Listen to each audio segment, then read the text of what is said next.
Good morning વિદ્યાર્થી મિત્રો. આજે આપણે સ્વાધ્યાયના દાખલાઓ જોઈએ. તો સ્વાધ્યાયના આગળના લેક્ચરની અંદર આપણે 11 દાખલાઓ જોયા હતા. આજે આપણે સ્વાધ્યાયનું 1.12 ટેક્સ્ટબુકમાંથી રકમ જોઈએ. તો જો મિથેનોલની ઘનતા D બરાબર ઘનતાની કિંમત આપણે આપી દીધી છે 0.793 કિલોગ્રામ પ્રતિ લીટર, તો તેનું 2.5 લીટર 0.25 મોલર દ્રાવણ બનાવવા માટે કેટલું કદ જરૂર પડે? m બરાબર 0.25 મોલર અને કદ આપી દીધું છે જેને આપણે v તરીકે ઓળખીએ. v બરાબર 2.5 લીટર. એટલે હું આને m1 v1 કહું, કારણ કે આ પદની સાંદ્રતા આપેલી છે. બીજું એક જે ઘનતા આપેલી છે અને નામ આપેલું છે મિથેનોલ. મિથેનોલ નું સૂત્ર હોય તો એની ઉપરથી હું આણ્વીય દળ લખી શકીએ. મિથેનોલ એટલે CH3OH. મિથેનોલ નું આણ્વીય દળ ગણીએ તો મોલર દળ અથવા આણ્વીય દળ. CH3OH નું મોલર દળ બરાબર કાર્બન વત્તા હાઇડ્રોજન 3 ને 4 હાઇડ્રોજન વત્તા 1 ઓક્સિજન એટલે 12 વત્તા 4 વત્તા 16 એટલે આ થશે 16 4 20 20 ને 12 32 ગ્રામ ઇન્ટુ મોલ. આ થયું મિથેનોલ નું મોલર દળ. મોલર દળ આપણી પાસે હોય અને ઘનતા હોય તો એને આધારે આપણે ડાયરેક્ટ મોલારિટી ગણી શકીએ. એના માટેનું સૂત્ર છે મોલારિટી બરાબર ઘનતા એના છેદમાં આણ્વીય દળ અથવા મોલર. પરંતુ બરાબર યાદ રાખીએ કે ઘનતા જે છે એ ગ્રામ પ્રતિ લીટરમાં હોવી જોઈએ. અહીંયા આપણે જે ઘનતા આપેલી છે એ કિલોગ્રામ પ્રતિ લીટરમાં આપેલી છે. કિલોગ્રામમાંથી ગ્રામમાં કન્વર્ટ કરવા હોય તો 0.793 એને કે ન લખો તો 10 ગ્રામ ઇન્ટુ લીટર લખીશ. તો ગ્રામ પ્રતિ લીટર મળી ગયું. સૂત્રમાં સીધી કિંમત મૂકીએ એટલે મને મોલારિટી કે આ બીજી મોલારિટી છે એટલે મને m2 કહો તો m2 બરાબર ઘનતા કેટલી? તો કે 0.793 એને ગુણ્યા હું 1000 લખીશ છેદમાં આણ્વીય દળ છે 3200. સાદુરૂપ આપીએ તો 793 એને ભાગ્યા 32 એટલે 24.78 મોલર. મહત્વનું સૂત્ર ખાસ સમજીએ કે જ્યારે મંદન કરવામાં આવે ત્યારે કદ મેળવવા માટે m1 v1 m2 v2 m2 v2 m1 v1 આ કદ એની સાંદ્રતા બીજી મોલારિટી એવી છે એના માટેનું કદ આપણે મેળવવાનું છે. એટલે v2 ને સૂત્રનો પ્રસ્તાવ બનાવીએ તો m1 v1 m2. m1 ની કિંમત તો કે m1 ની કિંમત 0.25 v1 બરાબર તો 2.5 એને ભાગ્યા m2 એટલે 24.78 એટલે 0.25 એને ગુણ્યા 2.5 ભાગ્યા 24.78 કિંમત મળશે 0.02522 લીટર. ml માં કન્વર્ટ કરીએ 1 2 3 એટલે 25.22 ને ml. આવા પ્રકારના દાખલાઓ એ નીટ જી વગેરે પરીક્ષા માટે ખૂબ જ ઉપયોગી છે. મહત્વના બે સૂત્રો આપણે નીટ માટેના જોયા. એક મોલારિટીમાં ઘનતા આપેલી હોય તો મોલારિટી શોધવા માટે ઘનતાના છેદમાં આણ્વીય દળ. મંદન કરવામાં આવે અથવા જ્યારે સાંદ્રતા અને કદનો ગુણોત્તર એનું મંદન દ્વારા બીજી સાંદ્રતા અને ગુણોત્તરની મદદથી કોઈ પણ અર્થ અથવા મોલારિટી ગણતરી કરી શકીએ આવા પ્રકારના પ્રશ્નો નીટ અને જી ની અંદર પૂછાય છે. ત્યારબાદ સ્વાધ્યાયનો 1.13મો દાખલો. રકમ જોઈએ તો એક ક્ષેત્રફળ ધરાવતી સપાટી પર લાગતા બળ વડે દબાણ નક્કી કરવામાં આવે છે. દબાણનો એસઆઈ એકમ પાસ્કલ, એટલે કે 1 પાસ્કલ બરાબર 1 newton into metre square, newton પ્રતિ મીટર સ્ક્વેર. જો દરિયાની સપાટી પર હવાનું દળ 1034 ગ્રામ પ્રતિ સેન્ટીમીટર ઘન હોય તો દબાણને પાસ્કલના એકમમાં ગણો. દબાણનો એકમ ન્યૂટન પ્રતિ મીટર સ્ક્વેર, એટલે એને આમ પણ લખી શકીએ, ફિઝિક્સમાં તમે જોઈ ગયા છો, કિલોગ્રામ મીટર પ્રતિ સેકન્ડ સ્ક્વેર એના છેદમાં અહીં મીટર સ્ક્વેર છે. કારણ કે આ થશે બળ અને આ થશે ક્ષેત્રફળ, એટલે અહીં લખી શકીએ બળ એને ભાગ્યા ક્ષેત્રફળ.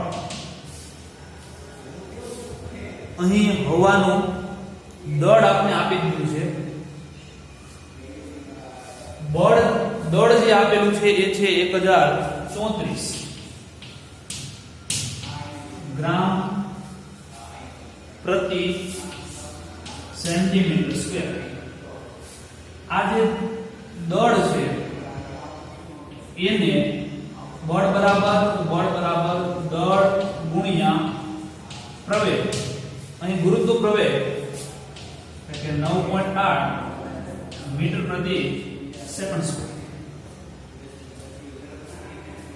આ એમકેએસ એકમમાં જે સીજીએસ એકમમાંથી એમકેએસ એકમમાં કન્વર્ટ કરીએ તો 1034 કિલોગ્રામમાં કન્વર્ટ કરીએ, કિલોગ્રામ એટલે 10 ની 3 ઘાત. એટલે આપણે એની સાથે નાના એકમમાંથી મોટા એકમમાં એટલે 10 ની -3 ઘાત વડે ગુણાકાર, એને ગુણ્યા 9.8 મીટર પ્રતિ સેકન્ડ સ્ક્વેર છેદમાં અહીં પણ નાના એકમમાંથી મોટા એકમમાં એટલે સેન્ટી ન લખીએ, નાનામાંથી મોટામાં કન્વર્ટ કરીએ છીએ એટલે 10 ની -2 મીટર એનો સ્ક્વેર. બંનેનો ગુણાકાર કરીએ 1034 ગુણ્યા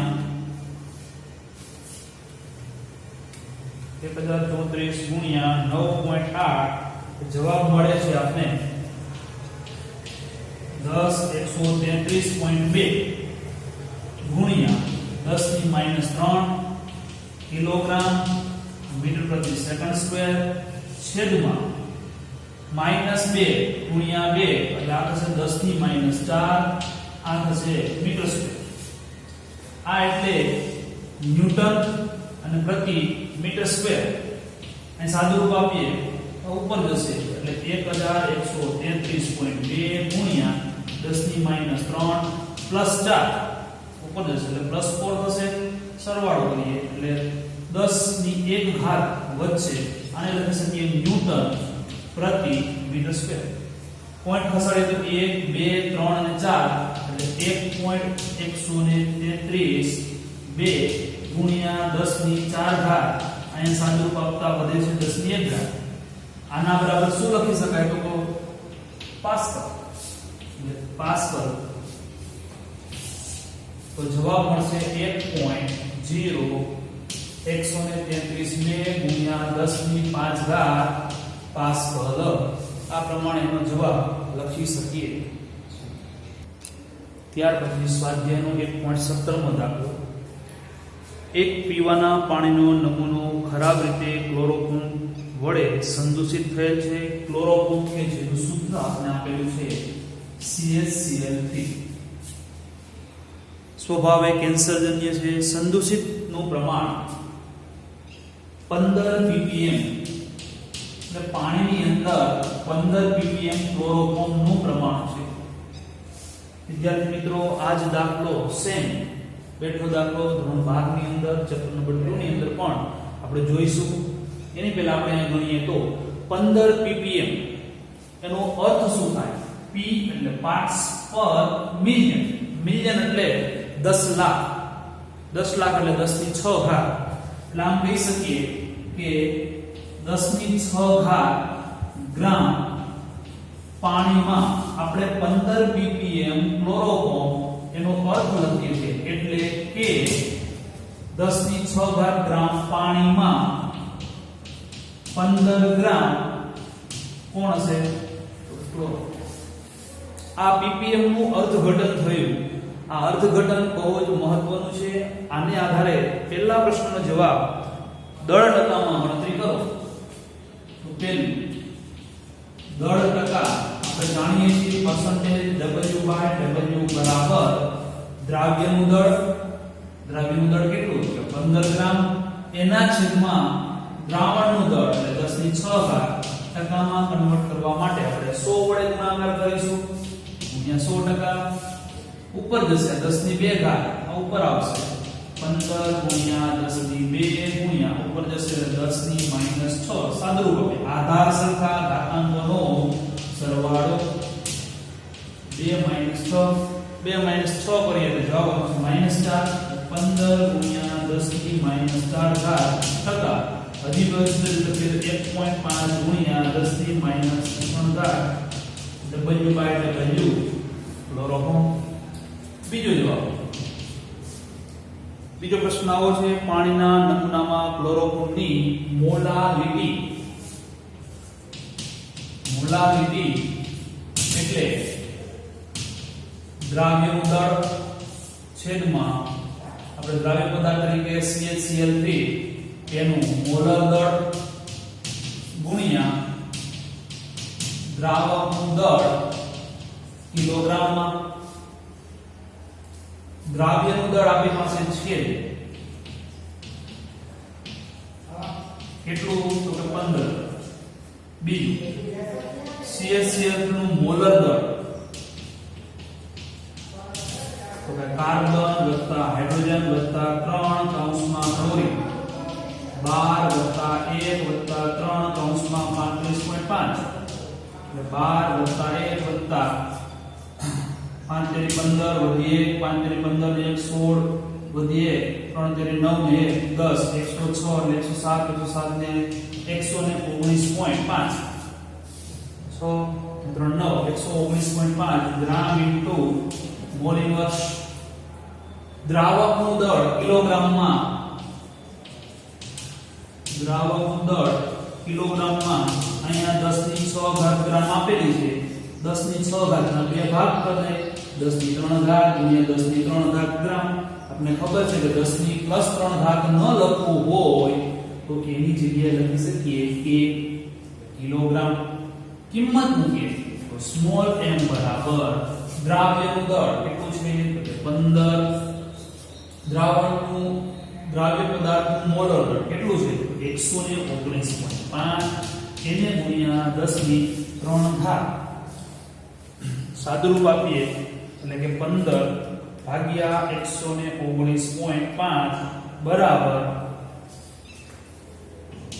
0.1255 ગુણ્યા ઉપર જશે 10 ની -3 ઘાત સ્મોલ m અથવા મોલ પ્રતિ કિલોગ્રામ લખી શકીએ છીએ. Note this. ત્યારબાદ સ્વાધ્યાયનો 1.18 વૈજ્ઞાનિક અંક પદ્ધતિમાં ફેરવો. આપણે જાણીએ છીએ વૈજ્ઞાનિક અંક પદ્ધતિ એટલે n ગુણ્યા 10 ની n ઘાત. કેપિટલ N જે છે એ 1 પોઈન્ટ સમથિંગ થી માંડીને 9.99999 વચ્ચેની કોઈ પણ કિંમત લખી શકીએ. સ્મોલ m એ પૂર્ણાંક સંખ્યા માઈનસ અથવા પ્લસ કન્વર્ટ કરીએ એક અંક સુધી 1 2 3 એટલે 4.8 ગુણ્યા મહત્વનું સમજીએ કે પોઈન્ટને જ્યારે ડાબી બાજુ ખસેડવામાં આવે છે ત્યારે 10 ની પ્લસ ઘાત, પોઈન્ટને જ્યારે જમણી બાજુ ખસેડવામાં આવે ત્યારે 10 ની માઈનસ ઘાત. એ 1 2 ને 3 પોઈન્ટ એટલે લખી શકીએ 10 ની માઈનસ 3 ઘાત.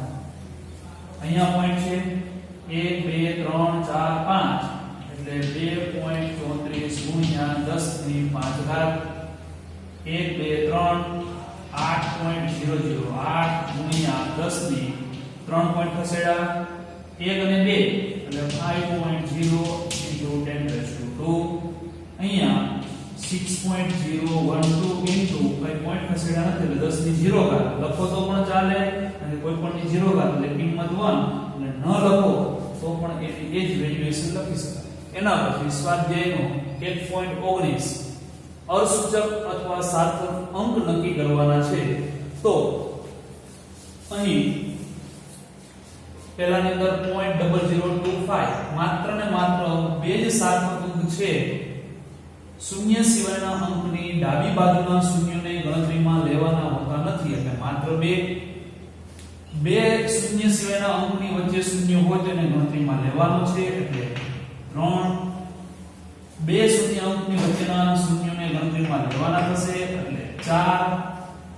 ખાસ ટેક્સ્ટબુકમાં ભૂલ છે, અહીં ડોટ નથી પરંતુ અલ્પવિરામ છે. અલ્પવિરામ એટલે દશાંશ ચિહ્ન સિવાયની પદ્ધતિ થઈ અને એટલા માટે જમણી બાજુના શૂન્યોને ગણતરીમાં લેવાના નથી એટલે 1 2 ને 3 માત્ર ને માત્ર સાર્થક અંક અથવા અસૂચક અંકની સંખ્યા થશે 3. અહીંયા દશાંશ ચિહ્ન છે અને એટલા માટે જમણી બાજુના શૂન્યને ગણતરીમાં લેવાના છે એટલે 1 2 3 અને 4 એટલે સાર્થક અંકની સંખ્યા થશે 4. અહીંયા બે શૂન્ય સ્તર અથવા બે શૂન્ય સિવાયના અંકની વચ્ચેના 0 ગણતરીમાં લઈએ તો અહીંયા સાર્થક અંકની સંખ્યા થશે 5. એના પછીનો સ્વાધ્યાયનો 1.20 રાઉન્ડ અપ કરવાના. કેટલા અંક સુધી રકમમાં જોઈ લે તો 3 અંક સુધી રાઉન્ડ અપ કરવાના છે અને 3 સાર્થક અંક સુધી રાઉન્ડ અપ કરવાના છે. તો 1 2 ને 3 એનો મતલબ કે 16 અથવા એમ કહી શકાય કે 6 ન લખીએ તો આમાં કિંમત હશે 2 અને 2 ન લખીએ એટલે 5 કરતા નાની કિંમત છે એટલે કોઈ પણ પ્રકારનો ફેરફાર નહીં થાય એટલે જવાબ આવશે 34.2. આમાં 3 અંક સુધી રાઉન્ડ અપ કરીએ એટલે 1 ને દૂર કરીએ 4 માં કોઈ પણ પ્રકારનો ફેરફાર નહીં થાય એટલે 10.4. અહીંયા 3 સાર્થક અંક સુધી રાઉન્ડ અપ કરવાના છે એટલે સાર્થક અંક 3 7 નથી લખવાનો હતો 5 કરતા મોટી કિંમત છે એટલે આમાં ઉમેરો કરશું એટલે આ થઈ જશે 0 એ આગળમાં ઉમેરાશે એટલે જવાબ મુજબ 0.0460. આ 3 અંક ગણાશે. સાર્થક અંક દશાંશ ચિહ્નની અંદર શૂન્ય સિવાયના અંકની જમણી બાજુના શૂન્યને ગણતરીમાં ધ્યાનમાં લેવાનો છે એટલે 0.0460 લખવા પડે. અહીં તો કે 3 અંક સુધી એટલે 8 ને દૂર કરવાના છે એટલે આપણે 281 ન લખી શકીએ. કેમ? તો કોઈ દુકાને જાઓ અને તમારું બિલ થાય 2808 રૂપિયા તો તમે દુકાનવાળાને રાઉન્ડ ઓફ માં પૈસા 2810 રૂપિયા આપશો નહીં કે 281. એટલે અહીંયા રાઉન્ડ ઓફ માં લખી શકીએ 2810. અહીં પણ સાર્થક અંકની કિંમત 1 2 અને 3 જ છે. લાસ્ટ 0 જે છે કે અહીંયા આપણે તે પ્રમાણે એને ગણતરીમાં લેવાનો થતો નથી. ત્યાર પછી સ્વાધ્યાય 1.21 બી ખાસ કરીને જે રૂપાંતરણ પરિવર્તનો છે સમજીએ તો 1 કિલોમીટર બરાબર ખાલી જગ્યા મિલીમીટર. એટલે સૌપ્રથમ તો આપને જે કોષ્ટક છે કન્વર્ઝન કમ્પ્લીટલી વિદ્યાર્થી મિત્રો યાદ હોવું જોઈએ. 1 કિલોમીટર એને આપણે સૌપ્રથમ મીટરમાં કન્વર્ટ કરીએ તો આપણે જાણીએ છીએ એ પ્રમાણે કે આ 1 એમ ન કે ન લખીએ એટલે એની જગ્યા ઉપર આપણે લખી શકીએ 10⁻³ મીટર. હવે મારે માત્ર મીટર નહીં પરંતુ મિલીમીટરની જરૂરિયાત છે એટલે બરાબર સમજીએ કે 10⁻³ મોટા એકમમાંથી નાના એકમમાં જઈએ છીએ ત્યારે આપણે એને 10⁻³ મિલીમીટરમાં કન્વર્ટ કરવા એટલે 10⁻³ અને 10⁻³ વડે આપણે ગુણાકાર કરીએ અને ભાગાકાર કરીએ. આ મીટર એમ નથી. હવે આ 10⁻³ એની જગ્યા ઉપર હું મિલી લખું એટલે 1 × 10⁻³ એના છેદમાં 10⁻³ સોરી અહીંયા આને લખીએ મિલીમીટર ઉપર જશે એટલે લખી શકીએ 1 * 10 ની 3 + 3 એટલે 1 * 10 ની 6 ઘાત મિલીમીટર એટલે પહેલો જવાબ આપણને મળશે 10 ની 6 ઘાત મિલીમીટર બીજો જવાબ મેળવીએ પીએમ માં મેળવો તો 1 કિલોમીટર બરાબર 1 * 10 ની 3 ઘાત મીટર એટલે 10 ની 3 ઘાત પી એટલે 10 ની -12 ઘાત એના છેદમાં 10 ની -12 ઘાત મીટર એમනම් એટલા વડે ગુણાય એટલા વડે ભાગાકાર કર્યા આના બરાબર p લખી શકીએ એટલે 10 ની 3 ઘાત એના છેદમાં 10 ની -12 ઘાત pm ઉપર જશે એટલે થશે 10 ની 3 + 12 pm એટલે 10 ની 15 ઘાત pm એટલે જે બીજો જવાબ છે એનો જવાબ મળશે 10 ની 15 ઘાત pm બીજો જે પ્રશ્ન છે એ સમજીએ 1 મિલીગ્રામ બરાબર ખાલી જગ્યા કિલોગ્રામ તો 1 મિલી એટલે 1 * 10 ની -3 ઘાત ગ્રામ અહીંયા તો કે મારે k લખવો છે એનો મતલબ એમ કહી શકીએ કે k એટલે 10 ની 3 ઘાત કેટલા વડે ગુણીએ એટલા વડે ભાગાકાર કરીએ ગ્રામના ગ્રામ એમ આની જગ્યા ઉપર હું k લખીશ એટલે 10 ની -3 એના છેદમાં 10 ની 3 ઘાત આ થયું કિલો ઉપર જશે એટલે 10 ની -3 કિલોગ્રામ એટલે થશે 10 ની -6 કિલોગ્રામ એટલે અહીંયા જવાબની અંદર આપણે 10 ની -6 કિલોગ્રામ લખીશું આ જ પ્રમાણે નેનો હોય તો આની અંદર જ આપણે સુધારો કરીએ તો અહીં લખી શકીએ કે 10 ની -3 એને આપણે ગુણાકાર કરશું 10 ની નેનો એટલે -9 એટલા જ વડે ભાગાકાર એટલે આ થઈ ગયું નેનો ગ્રામ ત્યારે તો આ ગ્રામમાં જ હતું આ 10 ની -9 એટલે નેનો એટલે 10 ની -3 એના છેદમાં 10 ની -9 આની જગ્યાએ નેનો લખીએ નેનોગ્રામ અંશમાં લઈ જાય એટલે 10 ની -3 + 9 નેનોગ્રામ એટલે 10 ની +6 નેનોગ્રામ એટલે બીજો જવાબ જે મળશે એ મળશે 10 ની +6 ઘાત નેનોગ્રામ એના પછી ત્રીજો જે છે એ સમજીએ 1 ml બરાબર 1 મિલીલીટર બરાબર 1 ml બરાબર એમ ન લખીએ એટલે આપણને ખબર છે કે 10 ની -3 લીટર એટલે પહેલો જવાબ ડાયરેક્ટલી આપણે જાણીએ છીએ કે 10 ની -3 લીટરમાં લખી શકીએ આ પણ જાણીએ છીએ આપણે કે 1 લીટર બરાબર 1 dm ઘન તો મારી પાસે કેટલા તો કે 10 ની -3 લીટર બરાબર કેટલા એટલે સેમ એ પ્રમાણે 10 ની -3 dm ઘન લખી શકીએ છીએ આ રીતે રૂપાંતરણો સરળતાથી સોલ્વ કરી શકીએ 1.22 ટેક્સ્ટ બુકમાંથી રકમ જોઈએ તો વિદ્યાર્થી મિત્રો જો પ્રકાશની ઝડપ એટલે કે વેગ v બરાબર કિંમત આપીને 3 * 10 ની 8 મીટર પ્રતિ સેકન્ડ હોય તો 2 નેનો સેકન્ડમાં સમય t બરાબર 2 નેનો સેકન્ડ એટલે 2 * 10 ની -9 ઘાત સેકન્ડ માં પ્રકાશે કાપેલું અંતર ગણો ફિઝિક્સ ની અંદર ભણી ગયા છો તમે કે v d/t વેગ બરાબર કાપેલું અંતર એને ભાગ્યા લાગતો સમય v ને સૂત્રનો કરતા બનાવીએ તો d બરાબર v * t વેગ 3 * 10 ની 8 ઘાત t 2 * 10 ની -9 ઘાત 3 * 2 3 × 6 10 ની 8 -9 10 ની -1 0.6 મીટર જેટલું અંતર કાપશે ત્યાર પછી 1.23 a + b2 પ્રક્રિયા આપેલી છે a પરમાણુ છે b અણુ છે gives ab2 નીચેની પ્રક્રિયામાં સીમિત પ્રક્રિયકો ઓળખી બતાવો અહીંયા આ 1 મોલ છે આ 1 મોલ છે 1 મોલ a પરમાણુની 1 મોલ B2 અણુ સાથેની પ્રક્રિયા. આના તો કે 300 પરમાણુ અને 200 અણુ એટલે જેનું પ્રમાણ ઓછું છે સીમિત બનશે. એટલે આ પેલાની અંદર B એ સીમિત બનશે. બીજો પ્રશ્ન સમજીએ તો 2 મોલ એટલે કે 2 અને અહીંયા 3 એટલે આમાં બંનેમાં A નું પ્રમાણ ઓછું બને છે એટલે 2 મોલ A એ સીમિત પ્રક્રિયક બનશે. આની અંદર 100 પરમાણુ અને 100 અણુ બંનેનું પ્રમાણ સરખું છે એટલે આમાં બેમાંથી એક પણ સીમિત પ્રક્રિયક નથી. કારણ કે બંને એક સાથે વપરાશે એટલે સીમિત પ્રક્રિયક નથી.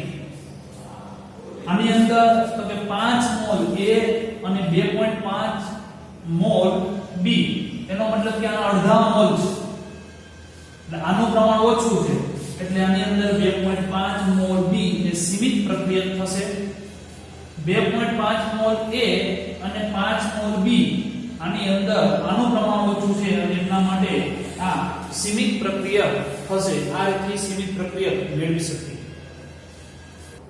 ત્યારબાદ સ્વાધ્યાયનો 1.24 રકમ વાંચીએ તો નીચેની રાસાયણિક પ્રક્રિયામાં સમીકરણ પ્રમાણે ડાયહાઇડ્રોજન અને ડાયનાઇટ્રોજન વાયુ એકબીજા સાથેની પ્રક્રિયાથી એમોનિયા ઉત્પન્ન કરે છે. પ્રક્રિયા આપેલી છે N2 3H2 gives twice NH3. Haber વિધિ દ્વારા એમોનિયાના ઉત્પાદનની પ્રક્રિયા આપેલી છે. જો 2 × 10³ ગ્રામ નાઇટ્રોજન એટલે એમ કહી શકીએ કે N2 નું દળ કેટલું આપ્યું તો 2 × 10³ ગ્રામ એનો મતલબ લખી શકીએ કે 2000 ગ્રામ. 1 × 10³ હાઇડ્રોજન એટલે કે H2 નું દળ આપણે લખી શકીએ 1 × 10³ ગ્રામ એટલે કે 1000 ગ્રામ H2 અને આ N2. તો ઉત્પન્ન થતા એમોનિયાનું દળ ગણો. બંનેનું દળ આપેલું છે. સીમિત પ્રક્રિયા આપણે જાણતા નથી તો સૌપ્રથમ સીમિત પ્રક્રિયા મેળવી અને ત્યાર પછી કારણ કે જે નિપજ બનશે એ સીમિત પ્રક્રિયા ઉપર આધાર રાખે છે. તો અહીંયા કહી શકીએ એક નાઇટ્રોજનનું દળ કેટલું તો કે અહીંયા પેલા મોલ પ્રમાણે લખીએ તો 1 મોલ N2 એની 3 મોલ H2 સાથે પ્રક્રિયા 2 મોલ NH3. આ મોલને આધારે પ્રક્રિયા લેતી પણ આપણે દળને આધારે પ્રક્રિયા છે. આપણે દળને આધારે સીમિત પ્રક્રિયા મેળવવો છે એટલે 1 નું 14 × 2 એટલે 28 ગ્રામ N2 અહીંયા 1 નું 1 2 અને 3 એટલે કે 6 ગ્રામ H2 સાથે પ્રક્રિયા કરવામાં આવે તો 14 અને 3 એટલે 17 × 2 34 ગ્રામ એમોનિયા. ડાયરેક્ટ ત્રિરાશિ માટે આ ખાસ આપણે લખ્યું છે.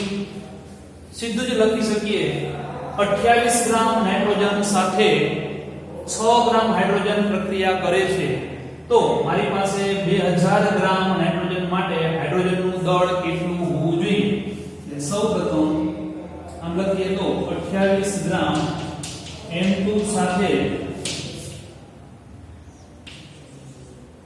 H2 નું વપરાતું દળ કેટલું છે તો કે 6 ગ્રામ. તો રકમની અંદર 2000 ગ્રામ નાઇટ્રોજન સાથે H2 નું વપરાતું દળ કેટલું હશે એટલે 6 × 2000 એટલે કે 12000 એને ભાગ્યા 28 12000 ભાગ્યા 28 જવાબ મળશે 428.57. એટલો હાઇડ્રોજન વપરાય. આપેલો કેટલો છે તો કે 1000. એનો મતલબ એમ કહી શકીએ કે બધો જ નાઇટ્રોજન વપરાય જાય છતાં પણ હાઇડ્રોજન ઓછો વપરાય છે એટલે બંનેમાંથી સીમિત. આનો અર્થ એમ થાય કે અહીં N2 વાયુ સીમિત થશે જેથી એમોનિયાના ઉત્પાદન નો આધાર કોની પર રહેશે તો કે N2 ના દળ પર રહે છે. એટલે નાઇટ્રોજનના દળને આધારે એમોનિયાનું ઉત્પાદન નક્કી કરી શકીએ, કારણ કે નાઇટ્રોજન વપરાય જશે. હાઇડ્રોજન તો પડ્યો જ હતો, નાઇટ્રોજન તો એટલો જ વપરાશે. તો હવે 28 ગ્રામ N2 થી 34 ગ્રામ એમોનિયા ઉત્પન્ન થાય. 28 ગ્રામ N2 થી 34 ગ્રામ એમોનિયા બને છે. તો રકમની અંદર આપણે આપેલું છે 2000 ગ્રામ N2 થી કેટલા ગ્રામ એમોનિયા મળે? 34 ગુણ્યા 2000 એના છેદમાં 28. 34 ગુણ્યા 2000 ભાગ્યા 28 એટલે 2428.57 ગ્રામ એમોનિયા કિલોગ્રામમાં કન્વર્ટ કરીએ તો 2.428.57 કિલોગ્રામ એમોનિયા ઉત્પન્ન થશે. પેલો જવાબ. બીજો જવાબ, બંને પ્રક્રિયકમાંથી કોઈ પણ પ્રક્રિયા પામ્યા વિના રહેશે.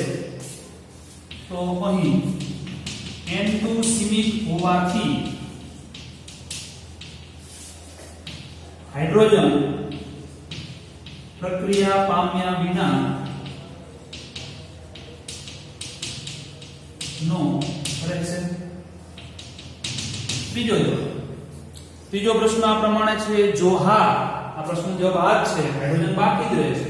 જો હા, તો કયો પ્રક્રિયક તેનું દળ કેટલું હશે? પ્રક્રિયક કયો? તો કે હાઇડ્રોજન પ્રક્રિયા વિનાનું બાકી રહેશે. 2000 ગ્રામ નાઇટ્રોજન સંપૂર્ણ વપરાય ત્યારે હાઇડ્રોજન વધે છે 428.57 ગ્રામ એટલું વપરાશે. કુલ દળ એનું કેટલું આપેલું છે? 1000. તો બાકી રહેલા H2 નું દળ બરાબર વપરાયેલું કેટલું, સોરી આપેલું કેટલું છે તો 1000 ગ્રામ, એમાંથી વપરાયેલું કેટલું તો કે 428.57 બાદ કરીએ એટલે 1000 માઈનસ 428.57 એટલે 571.43 ગ્રામ H2 બાકી રહે છે.